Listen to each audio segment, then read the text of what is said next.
तो ढोरी अगे छौरी यादव जी के बेटा रंग तो चोली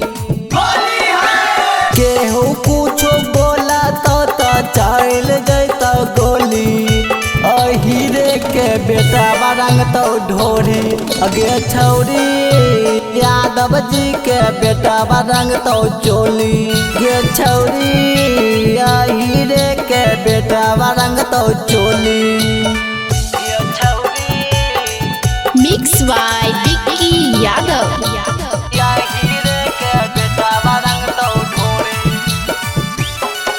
अगे दारू पी के सब उमताइल छौगे छौरी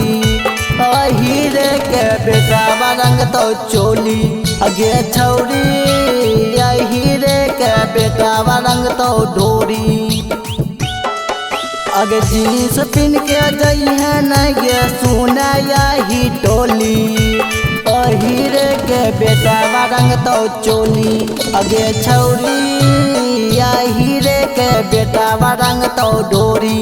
गे छौरी हीरे के बेटा रंग तो चोली मिक्स बाय विक्की यादव।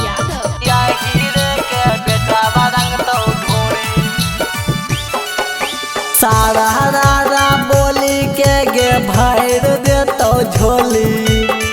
हीरे के बेटा रंग तो चोली गे छौरी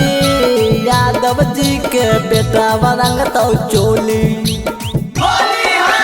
दाम छौत है गे छौरी यादव टोली हीरे के बेटा रंग तो चोली गे छौरी यादव जी के बेटा रंग तो चोली गे छौरी